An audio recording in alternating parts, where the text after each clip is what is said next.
우리 함께 하나님의 말씀 요한복음 5장 24절에 있는 말씀을 함께 보도록 하겠습니다. 신약성경 요한복음 5장 24절에 있는 말씀입니다. 우리 찾으셨으면 우리 한번 같이 읽어볼까요? 같이 읽어보겠습니다. 내가 진실로 진실로 시작. 내가 진실로 진실로 너희에게 이르노니 내 말을 듣고 또 나 보내신 이를 믿는 자는 영생을 얻었고 심판에 이르지 아니하나니 사망에서 생명으로 옮겼느니라. 아멘. 오늘 교회를 찾으신 모든 하늘 가족들을 주님의 이름으로 환영합니다. 또 오늘 또 방송으로 함께 예배드리고 계신 모든 믿음의 하늘 가족들도 우리 하나님의 똑같은 풍성한 은혜가 함께 하시기를 소망합니다. 오늘 저녁 말씀의 주제는 하늘의 분위기를 가지라 라고 하는 말씀으로 함께 은혜를 나누도록 하겠습니다. 우리가 지난주 금요일에 살폈던 말씀을 이제 계속해서 시리즈로 배우는 것이기 때문에 잠시 복습하고 넘어가는 시간을 갖도록 하겠습니다. 하나님께서 예수 그리스도를 통해서 내 말을 듣고 라고 하는 말은 말씀이겠죠? 말씀을 듣고 뭐하는 자는, 믿는 자는 이라고 이야기했습니다. 그럼 이 말씀과 믿음을 함께 가진 자에게는 뭐를 주시겠다라고 이야기하셨어요? 영생을 주겠고 라고 했어요? 얻었고 라고 했어요? 얻었다라고 이야기했습니다. 이건 현재 완료형이란 말인데 이미 얻었다라는 것입니다. 그리고 이어지는 구절입니다. 심판에 이르지 아니하나니 사망에서 무엇을 옮기겠다 그랬어요? 생명으로 옮기겠다라고 이야기했습니다. 그러니까 이 원리를 순차적으로 설명드리면 말씀을 믿으면 구원을 얻겠고 얻었고 사망에서 생명으로 옮길 것이다 옮겼느니라. 옮겼다는 겁니다. 그 내용을 우리가 지난 시간에 이 도표를 통해 살폈습니다. 예수님을 말씀을 믿으면 구원을 이미 얻었고 라고 하는 말씀이 칭의라고 하는 말씀이고, 우리가 하늘나라를 갈 때 얻는 과정을 영화라고 하는 이루어질 과정에 있는 것인데, 이 세상을 살아가는 우리들에게 이루어가는 구원이 있음을 기억해야 한다라고 해서 지난 시간에 우리가 주님께로 뭐 하자고 배웠어요? 뭐 하자고? 자라나자. 한 주 지나가지고 너무 오래된 이야기입니까? 지난 한 주 새벽기도 내내 이 설교했어요. 이 설교. 자라나자. 그래서 우리가 지난 안식일에는 온유한 사람이 예수님을 닮은 사람이 되는 것이다 라고 설명을 드렸죠. 그래서 이미 얻은 구원이 유지되고 있는 증거가 주님의 품성을 담기 위해 기도하고 성령의 도움을 구하는 사람이 안식일에 한 번 구하는 거래요? 아니면 매일 구하는 거래요? 매일입니다. 매일 구하는 것입니다. 그리고 말씀을 순종함으로 말씀의 본체이신 예수님을 닮아가고 싶은 소원을 갖는 사람이 되는 것입니다. 우리 2021년 예수님과 더 닮아가는 믿음의 하늘 가족들 되시기로 결심하시겠습니까? 아멘입니다. 그리고 여전히 죄된 성향이 있지만 넘어질 수 있다는 것입니다. 그러나 말씀을 의지함으로 곧 다시 뭐하는 사람이 되는 거예요? 일어나는 사람이 되겠다는 것입니다. 그리고 네 번째는 늘 다른 사람들의 유익과 행복을 위해서 희생하고 헌신하고 싶어지는 것입니다. 오늘도 제가 태섭이와 계단을 1층부터 8층까지 올라가는데 그 7층에 그 택배 아저씨 선물하는 가족 있죠? 선물이 늘어났습니다. 뭐가 늘어났을까요? 핫팩이 늘어났어요. 핫팩이. 그리고 거기에 과자 세트가 하나 딱 있는데 태섭이가 먹고 싶다. 딱 이렇게 이야기를 해요. 선물입니다. 선물. 누군가에게 주고 싶은 것입니다. 다음 5번째입니다. 그리스도 안에서 성령의 인도하심으로 어제보다 오늘 1cm여도 좋습니다. 뭐가 되는 거예요? 자라나야 합니다. 자라나야. 그것이 이 땅을 살아가는 신앙하는 백성들의 믿음의 과정입니다. 자라는 것입니다. 우리 믿음의 하늘 가족 여러분, 지난주보다 이번 한 주 자라나고 있음을 경험하고 계십니까? 한 분만 아멘 하신 것 같은데. 또 타이밍을 놓쳐서 그럴 수 있다고 생각합니다.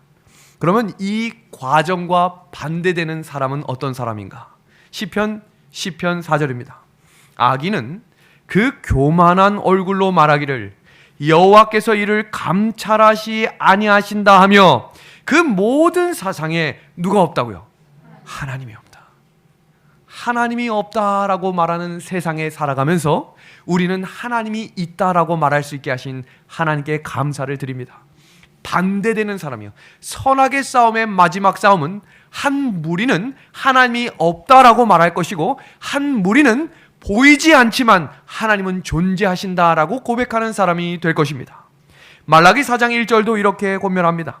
만군의 여호와가 이르노라. 보라, 극렬한 풀무불 같은 날이 이르리니 교만한 자와 악을 행하는 자는 다 초계 같을 것이니라. 초계 같을 것이니라 라고 하는 이 말은 완전히 사라지겠다는 것입니다. 어떤 사람은 하나님이 없다, 내가 왕이다, 내가 보복한다, 내가 이 일을 책임진다 라고 이야기하는 사람들의 끝입니다. 죽음과 생명의 차이는 매우 단순하게 성경적으로 이렇게 정리하고 있습니다. 죽음과 생명은 완전히 반대되는 자리인데, 죽음은 교만한 마음으로 하나님과 분리되는 것이 죽음입니다. 선악과를 먹는 즉시 분리됐지요? 하나님을 부인하는 즉시 부인됐지요? 다 분리되는 것입니다. 그럼 생명이라고 하는 것은 무엇인가? 바로 예수님의 마음, 겸손한 마음으로 누구와 연결될 때? 하나님과 연결될 때 우리에게 생명을 허락하신다는 것입니다. 우리 시편 149편 4절에 있는 말씀을 다 같이 한번 읽어보겠습니다. 여호와께서는 시작. 여호와께서는 자기 백성을 기뻐하시며 겸손한 자를 구원으로 아름답게 하심이로다. 아멘. 겸손한 자를 무엇으로? 구원으로. 그래서 이 겸손은 누구와 연결되는 달이라는 것을 기억하셔야 돼요. 하나님과 연결되는 달입니다. 오늘 박용숙 집사님이 왜 이렇게 대답을 척척척 잘해주시는지 너무 감사합니다. 우리 하만식 장로님 보고 계시죠? 우리 함께 예배드려 주신 우리 모든 성도님들 감사합니다. 자, 그러면 이제 여기까지가 지난 시간의 복습이었고 오늘 공부를 이제 시작합니다. 이것은 무엇일까요? 너무 어려운가요? 얼음? 눈. 무슨 눈? 하얀 눈. 와, 집사님 오늘 너무 좋아요. 하얀 눈. 네, 지금 이것은 눈꽃입니다. 눈꽃. 눈이 내렸는데 날씨가 추워지면 갑자기 그 눈이 얼어서 나오는 꽃을 눈꽃이라고 부릅니다. 오늘 새벽 기도회가 마쳤는데 강원도에 사시는 한 집사님이 목사님, 강원도의 풍경을 보냅니다 라고 보내주신 사진입니다. 얼마나 멋있는지 몰라요. 또 하나의 사진입니다. 더 멋있어요. 너무너무 멋있는 사진입니다. 우리가 지금 코로나 상황 때문에 아름다운 것을 아름답게 보지 못하는 세상이 됐어요. 근데 이 설경이라고 부르죠. 너무너무 아름다운 눈꽃입니다. 그러나 우리가 또 주목할 만한 사실은 어제 폭설이 내린 다음에 갑자기 이마가 시려울 정도로, 저는 이 추위를 이마로 측정합니다. 새벽 기도를 하러 딱 나왔을 때 이마가 시리다. 그럼 영하 10도 이하인 거예요. 그리고 그 다음 무릎이 좀 시리다. 그럼 영하 15도 이하. 어제 둘 다 시리더라고요. 오늘 새벽에. 그런데 이제 문제는 이렇게 넘어지는 사람들이 생긴다는 것입니다. 서울 통계 2020년 12월 한 달 빙판길에서 넘어져서 사고로 119를 부른 이 건수가 89건이었습니다. 그런데 2021년 1월 1일부터 오늘까지 얼마나 많이 불렀냐면 1843건을 빙판에서 문제가 생겨서 호출을 한 것입니다. 무려 20배가 는 것입니다. 지금 보시면 기사가 이렇게 나왔어요. 빙판길 꽈당 생명도 위협. 그래서 사람들이 갑자기 온 눈을 어떻게 미끄러지지 않을까 해서 낸 방법이 SNS에서 화제가 됐습니다. 한번 같이 볼까요? 어떤 사람은 갑자기 어디서 고무줄을 공수해서 신발에다 묶었습니다. 또 어떤 사람은 양말을 하나 사가지고 신발 위에 양말을 신고 걸어갑니다. 또 그리고 어떤 사람은 이렇게 포즈를 취해서 한 발짝 한 발짝 넘어지지 않겠다고 최선을 다해 주의하며 걸어갑니다. 이럼에도 불구하고 넘어질 수 있어요, 없어요? 있습니다.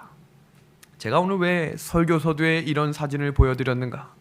신앙도 이럴 수 있다는 것입니다. 안전한 장치를 다 했다고, 나는 열심히 하나님을 믿고 있다고 고백을 해도 어느 순간 생각지 않는 곳에서 넘어질 수 있다는 것입니다. 그러나 신앙은 우리에게 넘어질지라도 뭐하는 사람이 되라 했죠? 일어서는 믿음을 가지라고 했습니다. 성경에는 특별한 장이 있습니다.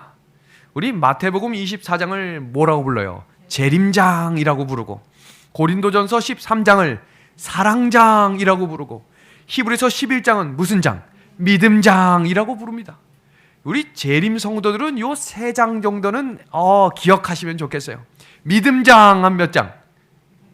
히브리서 11장. 한번 지우고 해볼까요? 고개를 절레절레 흔드시네요. 안 되겠네. 넘어가겠습니다. 믿음의 장이 히브리서 11장입니다. 이 믿음의 장을 기록한 사도 바울의 이야기에 서신서 구조의 특성이 있습니다.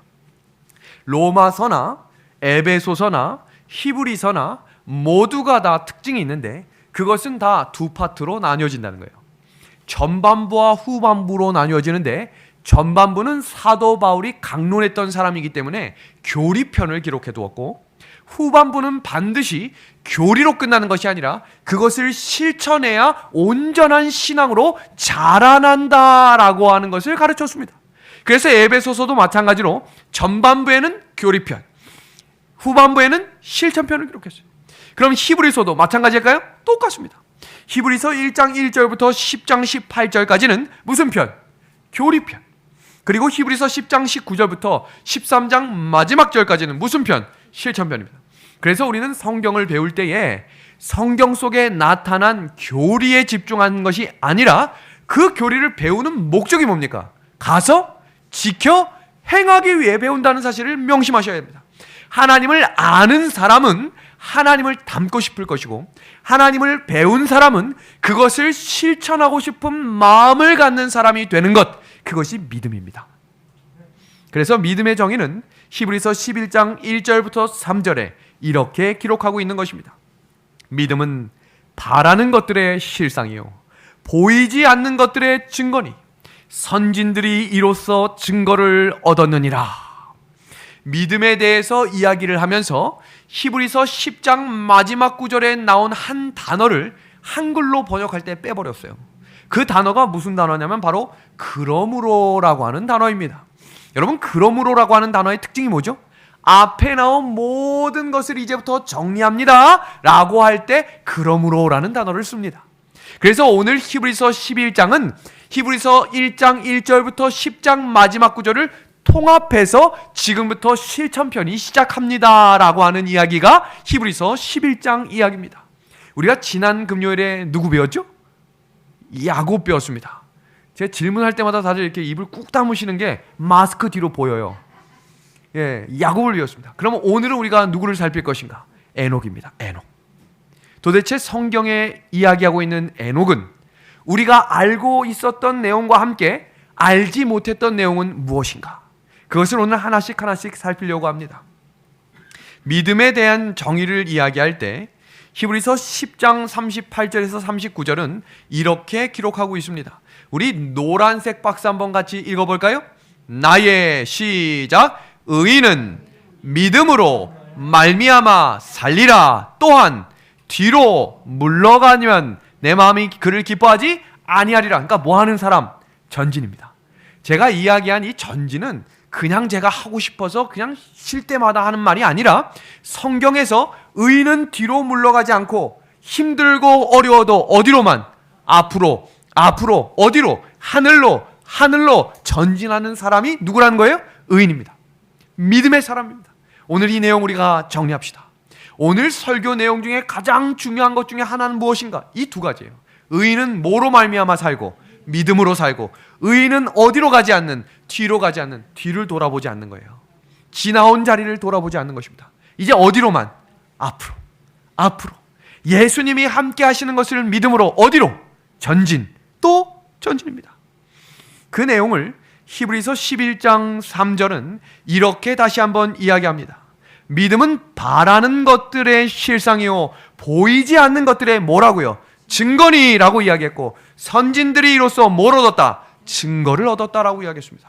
단어 공부를 잠깐 해보면 첫 번째 증거는 엘렌코스라고 하는 이 단어인데, 보여지지 않는 것들을 확신하고 증명했다는 거예요. 그러니까 믿음인 사람들은 눈에 보이는 것만 가지고 전진하는 사람이 아니라 보이지 않지만 하나님의 말씀이면 이루어질 것으로 믿고 뭐하는 사람, 나아가는 사람, 그 사람들을 믿음의 사람이라고 이야기한다는 거예요. 그럼 두 번째 증거는 뭔가?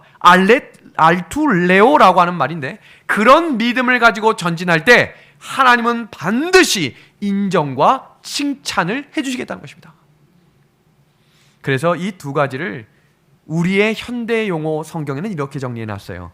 믿음은 뭘 하게 한다? 볼 수 없는 것을 보게 한다. 믿음은 또 뭘 하게 한다? 할 수 없는 일을 뭐 하게 한다? 하게 한다. 믿음으로 모든 세계가 하나님의 말씀으로 지어진 줄을 우리가 아나니. 여기서 이야기하는 이 말씀으로라고 하는 단어 아마르는 창세기 1장에 무려 11번이 나옵니다. 이 말은 우리의 모든 세계가 뭐로 지어졌다는 거예요? 말씀으로 지어졌다는 거예요. 그럼 말씀으로 안 되는 일이 있을까요? 없을까요? 없다는 것을 경험하셔야 돼요. 입으로만 고백하는 것이 아니라 말씀이면 능치 못할 일이 없다라고 할 때 아멘 할 수 있는 성도들이 되기를 소망합니다. 아멘이에요. 아멘.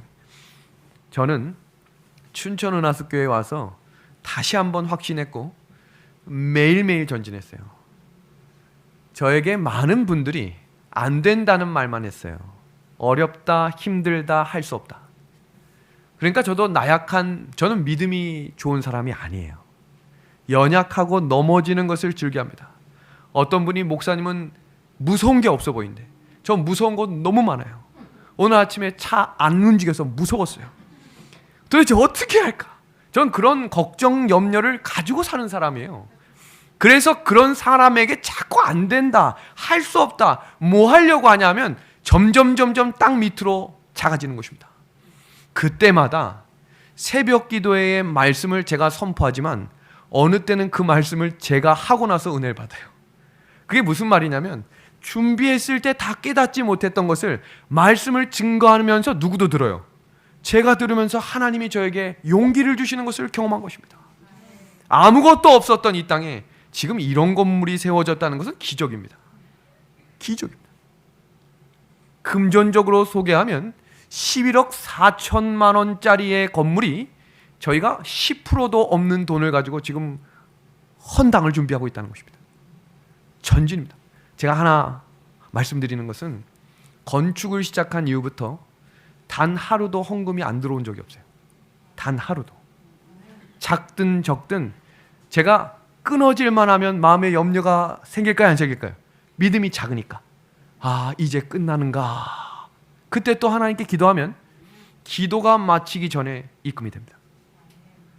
어느 날은 기도 열심히 했는데 12시까지 왜 헌금이 안 들어올까 생각을 해보면 그 다음날 2배가 들어와요. 하나님이 일하고 계신 거예요.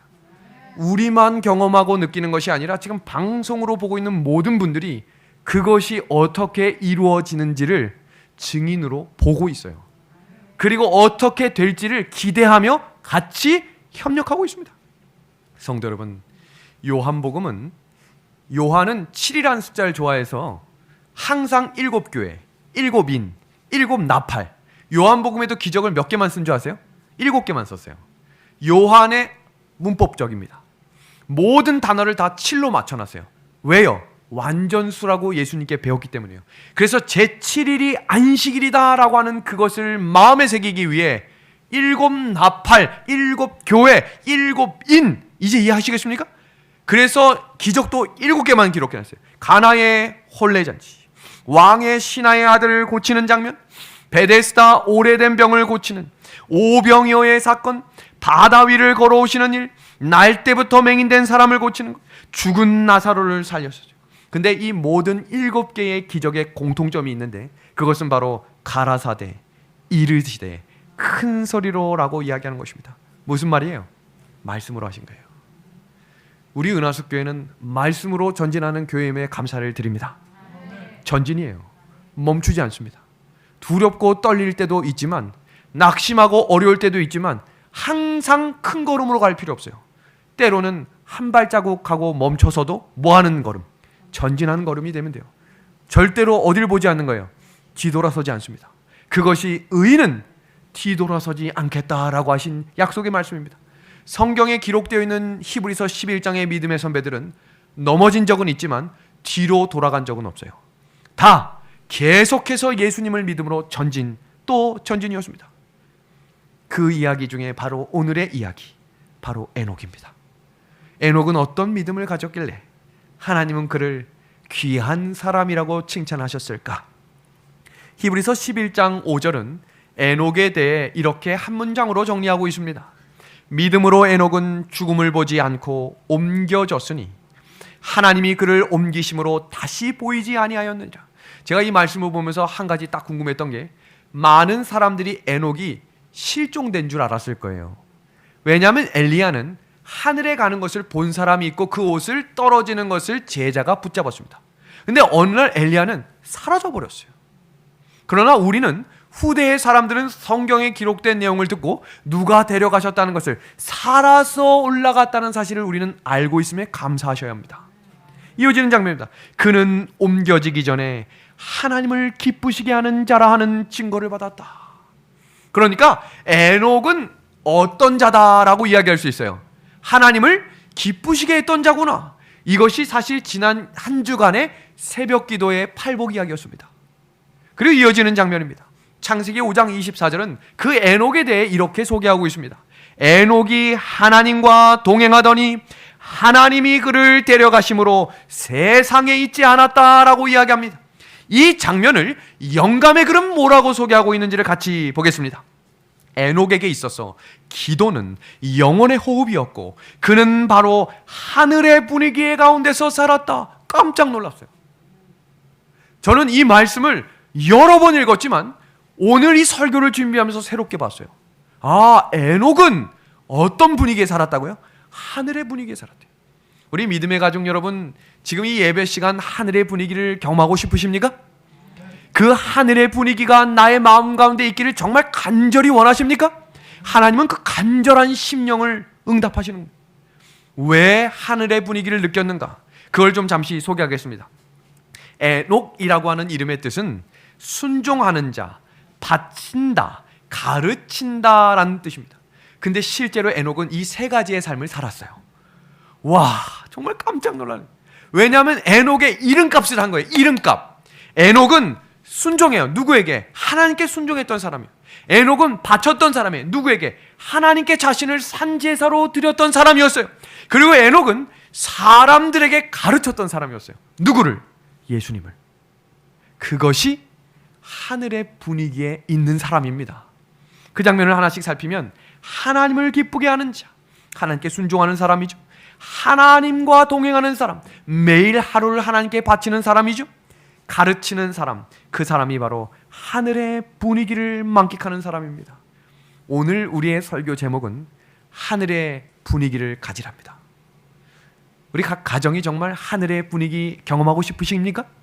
오늘 말씀에 주목하십시오. 영감의 글입니다. 에녹의 마음은 하나님의 뜻과 일치하였다. 왜냐하면 두 사람에 의합지 못하면 동행할 수 없기 때문이다. 제가 오늘 한 사진을 보여드릴 텐데 깜짝 놀라시면 안 됩니다. 준비되셨습니까? 무서운 사진은 아닙니다. 아주 행복한 사진입니다. 자, 이 사진입니다. 너무 행복한 사진 아닙니까? 제가 이 사진을 보면서 우와, 두 분이 안 닮은 줄 알았어요. 항상 마스크를 쓰고 다녀서 몰랐는데 눈가부터 입가까지 닮은 것입니다. 잘 보세요. 잘 보세요. 모르시는 분들 많을 거예요. 정한샘 집사님 오신 이후에 계속 마스크 쓰고 있어서 모르잖아요. 잘 보세요. 눈부터 코와 입이 요 팔자주름까지 똑같아요. 박영숙 집사님 부인하시겠습니까? 대부분 부부에게 닮았다라고 하면 아니다라고 이야기하는데 아니다. 안 닮은 것 같아요. 손가락 하나 지금 딱 똑같잖아요. 지금 똑같잖아요. 지금 이 두 분은 같이 걸어가는 시간만큼 닮아간 거예요. 부부가 그렇습니다. 가족이 그렇습니다. 부부가 뜻이 처음부터 맞아요, 틀려요? 얼마나 많이 싸운 다음에 맞춰갑니까? 뜻을 맞춰가야 뭐 할 수 있는 거예요? 동행할 수 있는 거예요. 이게 중요한 거예요. 동행하는 사람은 뜻이 다르면 같이 갈 수가 없어요. 그럼 도대체 하나님하고 내 뜻이 있으면 누가 누구에게 맞춰야 될까? 하나님은 우주를 통치하시면서 한 점의 오류와 실수가 없으신 분입니다. 하나님과 우리 중에 변해야 한다면 누가 변해야 되는 거예요? 내가 변해야 하는 것입니다. 우리가 절대로 실수 없으신 하나님께 맞추는 것이 믿음이고 믿음 있는 기도라는 사실입니다. 하나님이 나와 함께 동행하고 싶어 하세요. 그래서 거룩하라고 말씀하셨고 그래서 온전하라고 이야기한 것입니다. 오늘 이 에녹의 믿음에 대해서 히브리서 11장 6절은 이렇게 소개하고 있습니다. 믿음이 없이는 하나님을 뭐 할 수 없게 하나니 기쁘시게 하지 못하겠다. 그렇기 때문에 에녹은 믿음이 있었다라고 표현하는 이유는 하나님을 뭐 하게 했던 사람이에요? 기쁘시게 했던 사람이에요. 하나님과 뭐가 맞았기 때문에? 마음이 맞았기 때문입니다. 뜻이 맞았기 때문입니다. 이어지는 구절입니다. 하나님께 나아가는 자는 반드시 뭐가 계신 것과 그가 계신 것과 그가 자기에게 찾는 자들에게 모아지는 분임을 상 주시는 이심을 믿어야 할지니라. 이것이 에녹의 믿음이었습니다. 이걸 정리해 드리겠습니다. 에녹은 그가 계신 것을 믿었다라고 하는 것은 살아계신 하나님을 믿었다는 것입니다. 에녹이 하나님을 매일 봤습니까? 보지 못했어요. 그러나 본 것처럼 살았어요. 이게 중요한 거예요. 결정과 행동과 뜻을 둘 때 하나님이 나를 보고 계신다는 것을 잊지 않고 살아가면 하나님과 동행하는 사람이 된다는 사실입니다. 하나님의 존재를 인정하는 것이죠. 태섭이하고 예섭이가 어린 시절부터 책을 좋아했어요. 물론 만화책입니다.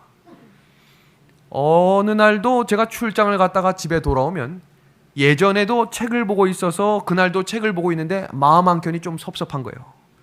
오랜만에 제가 2주 만에 집을 들어간 적이 있었어요. 해외 봉사들을 갔다가 어디 출장을 갔다가 2주 만에 갔는데도 여전히 아빠가 왔는 둥 마는 둥 보지도 않는 것입니다. 그래서 제가 아이들에게 부탁했습니다. 태섭아, 예섭아, 아빠 많은 거 바라지 않고 아빠가 오면 오셨어요 하고 아빠 한 번만 안아줘. 그거면 되겠다. 그랬더니 태섭이는 그때부터 지금까지 제가 집에 들어가면 저를 반갑게 안아줍니다. 아빠 수고했어. 예섭이 어떻게 할까요? 기대하시는 만큼 저에게 주먹질을 합니다. 그리고 저 뒤로 숨습니다. 그럼 저는 그 아이를 쫓아가서 안아줍니다. 두 아이 똑같이 사랑스러워요. 예섭이는 그렇게 자기 마음을 표현한 거예요. 어서 오라는 겁니다.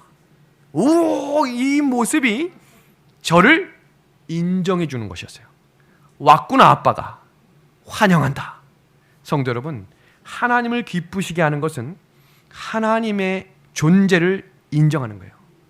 우리의 삶에서 하나님의 존재를 어떻게 인정하고 계십니까? 그것은 하나님이 일하실 수 있도록 역할을 드리는 거예요. 역할을.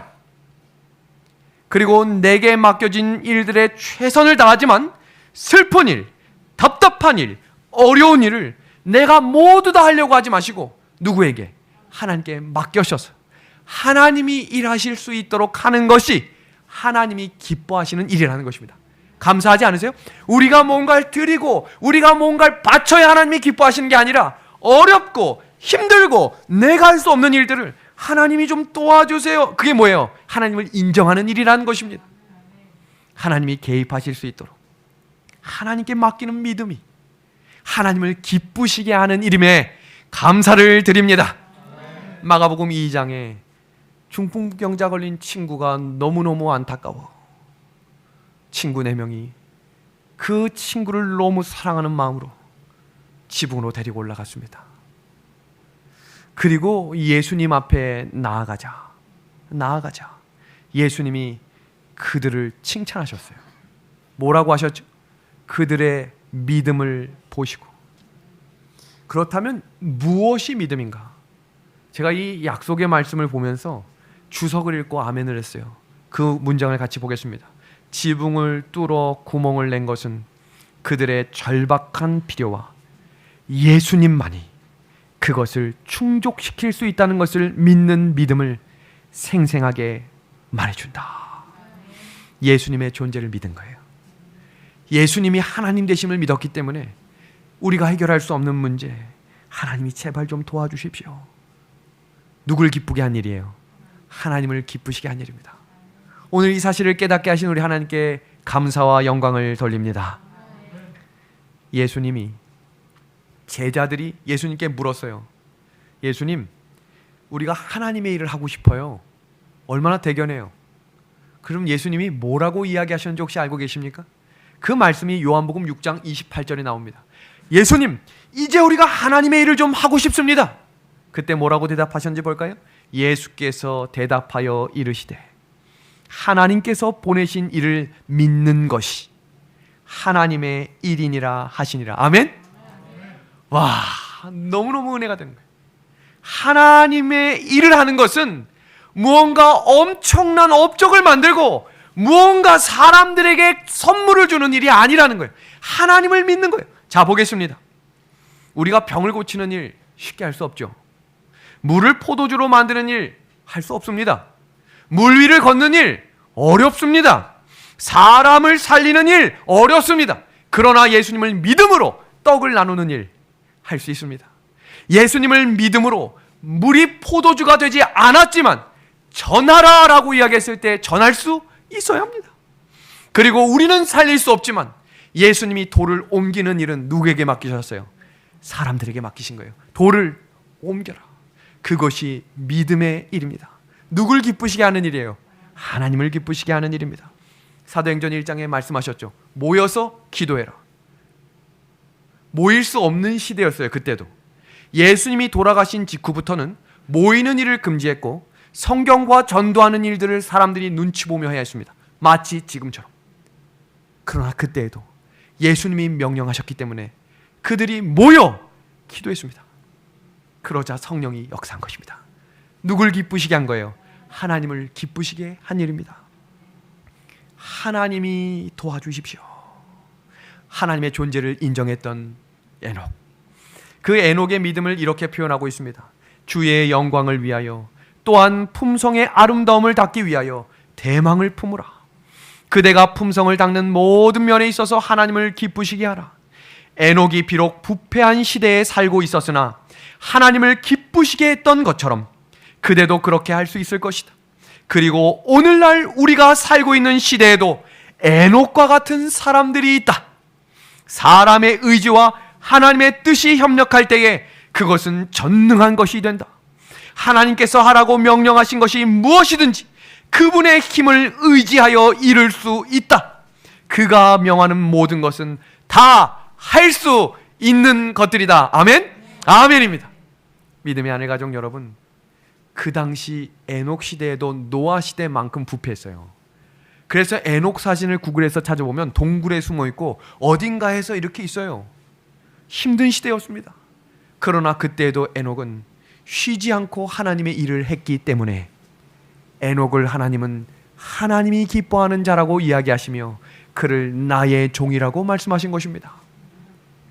에녹은 하늘에서도 땅에서도 그의 믿음을 가지고 하나님께 전진했습니다. 오늘 이 말씀 한번 같이 읽어볼까요? 에녹에게 있어서, 시작. 에녹에게 있어서 기도는 영혼의 호흡이었으며 그는 바로 하늘의 분위기 가운데서 살았다. 하늘의 분위기에서 살았던 에녹의 삶의 특징은 그 첫 번째가 바로 기도입니다. 기도입니다. 우리가 새벽 기도회로 전진하는 이유, 기도입니다. 기도입니다. 우리의 삶에서 기도하는 시간을 늘려보시길 바랍니다. 기도하는 사람들은 기도 노트를 쓰게 될 것이며 기도 노트를 가진 사람들은 무릎을 꿇고 시간 가는 것을 경험하지 못하게 될 것입니다. 무슨 의미인지 아시겠어요? 무릎을 꿇고 일어났는데 30분이 지난 것을 경험하게 될 것입니다. 목사님, 저는 눈을 감고 2분 이상 기도해 본 적이 없는 사람입니다. 춘천 은하숙교회 새벽 기도에 함께 참여하며 제가 1시간을 기도한 적이 있습니다. 하나님께 영광을 돌립니다. 신앙의 고백입니다. 어떤 분은 저는 새벽에 절대로 일어날 수 없는 분입니다. 그래서 목사님 설교를 녹음해 주십시오. 이런 분도 있었어요. 제가 그래서 안 된다 그랬어요. 그랬더니 이분이 어떻게든지 참여하시더니 이제는 매일 저녁을 어떻게 하면 일찍 잘 수 있을까를 고민하는 사람으로 바뀌었습니다. 기도는 하늘의 분위기를 경험할 수 있는 첫걸음입니다. 그럼 두 번째 걸음은 무엇인가? 하나님의 말씀을 묵상하는 사람이라는 것입니다. 영감의 글은 그 내용을 이렇게 소개합니다. 한동안 한적한 곳에서 보내곤 하였다. 이와 같이 하나님과 교제함으로 에녹은 점점 더 하나님의 영상을 반영하였다. 그의 얼굴은 거룩한 빛, 예수님의 얼굴에서 비치는 빛으로 빛났다. 그가 하나님과 교통하고 나올 때에 이 이어지는 말씀 주목해서 보십시오. 경건하지 아니한 자들까지도 그의 얼굴에 찍힌 하늘의 인상을 경외심을 가지고 바라보았다. 아멘. 와, 이거 너무 감동적이지 않습니까? 이어지는 세 번째 자리는 바로 말씀을 전파하는 것입니다. 에녹은 의의 전도자가 되어 하나님께서 그에게 계시하신 바를 백성들에게 알렸다. 주를 두려워한 자들은 이 거룩한 사람을 찾아와 그의 교훈을 받고 그와 함께 기도하였다. 그는 또한 공적으로도 일하며 경고의 말씀을 듣고자 하는 모든 자에게 하나님의 기별을 전하였다. 이 땅에서 하늘의 분위기를 경험하고 싶으십니까?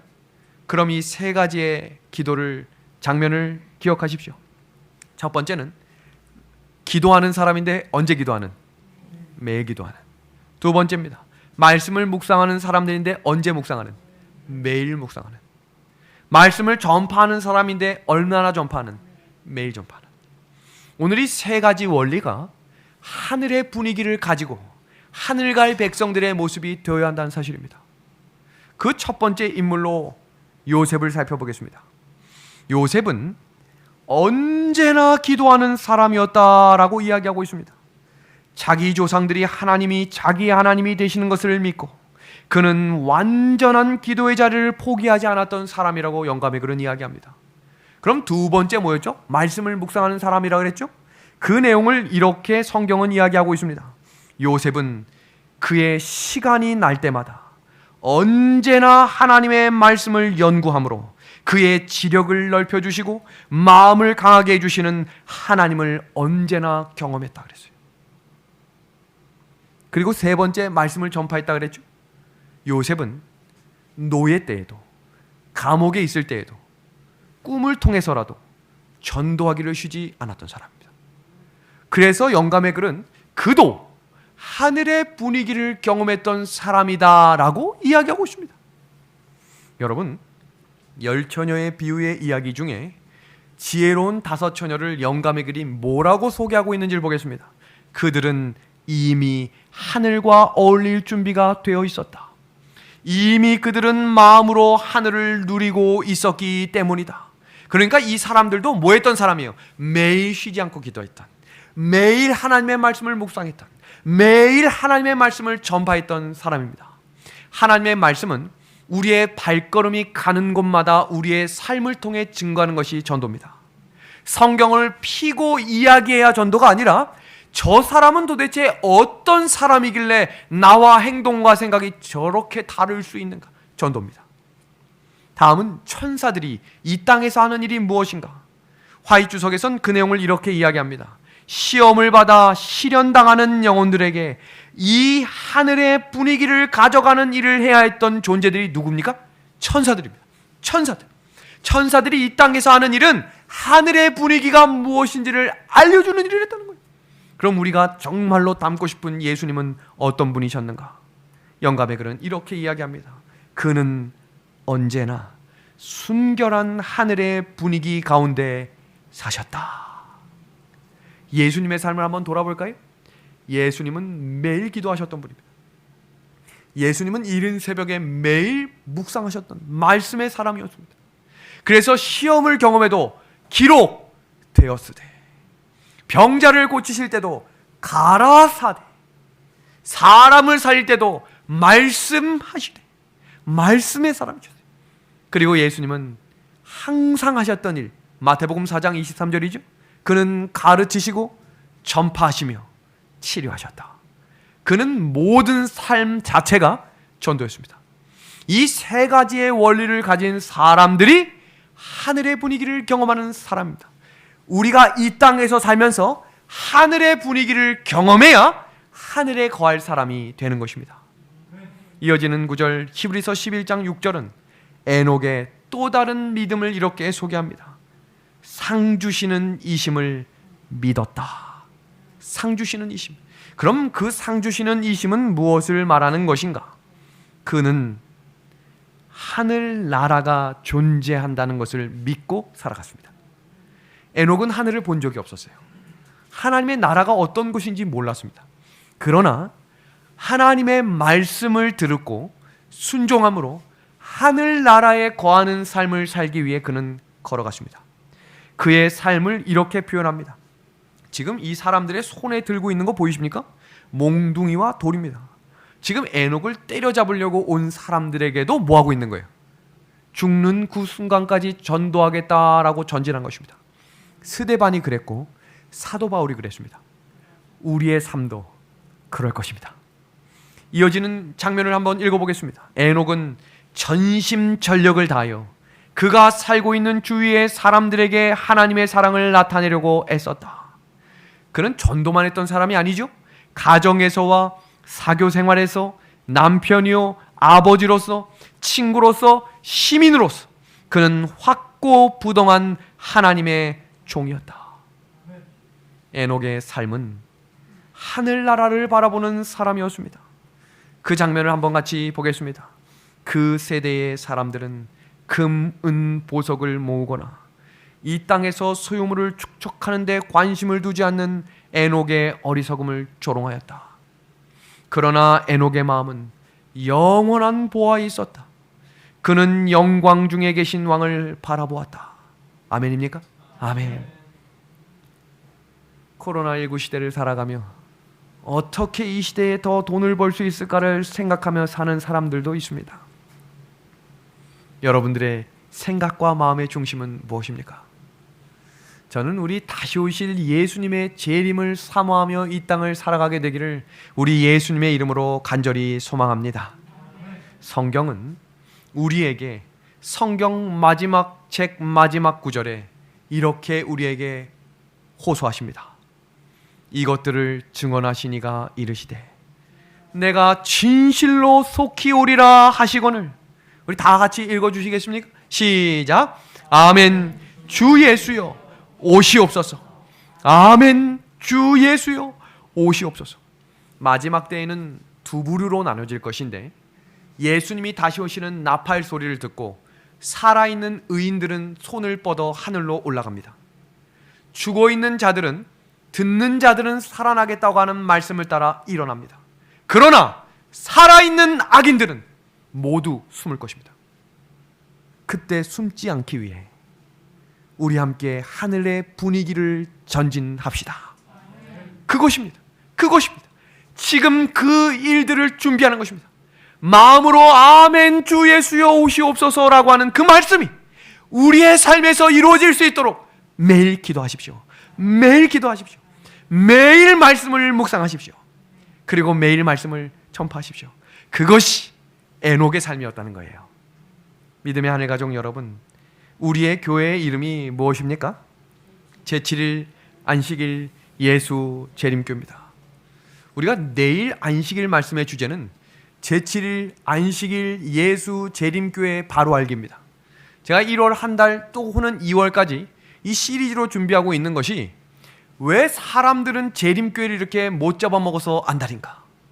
무슨 일만 있으면 이단이라고 이야기하고, 근데 더 중요한 것은 제7일 안식일 예수 재림교회 다니는 분들도 이 교회가 왜 진리교회인지를 잘 몰라요. 그냥 태어나면서부터 이 교회를 다녔거나 사람이 좋아서 들어왔거나 그냥 좋다고 해서 오신 분들도 마지막 흔들림이 오기 전에, 마지막 환란이 오기 전에 확실한 기둥의 신앙의 뿌리를 박으셔야 합니다. 바람이 불어도 넘어지지 않도록. 제7일 안식일 예수 재림교회는 제7일 안식일을 지키면서 예수님의 재림을 기다리는 교회라는 뜻을 가졌습니다. 그럼 그 교회가 가진 특징은 무엇인가? 그 내용을 이렇게 소개합니다. 제7일 안식일 예수 재림교회라는 명칭은 우리의 믿음의 특성을 눈에 띄게 해주고 의아한 마음을 가진 사람들에게 확신을 줄 것이다. 주님의 전통에서 나간 화살처럼 그것은 하늘의 율법을 범한 자들에게 상처를 주고 하나님께 회개하고 우리 주 예수 그리스도를 믿는 믿음을 뭐하게 해준다고요? 갖게 해줄 것입니다. 오늘 우리에게 권면하는 약속의 말씀을 함께 들어보시길 바랍니다. 이런 일이 되기를 시작하거든 마지막 재난의 징조, 일어나 머리를 들라. 너희 속량이 가까웠느니라 하시니라. 일어나 머리를 들어라. 무슨 말입니까?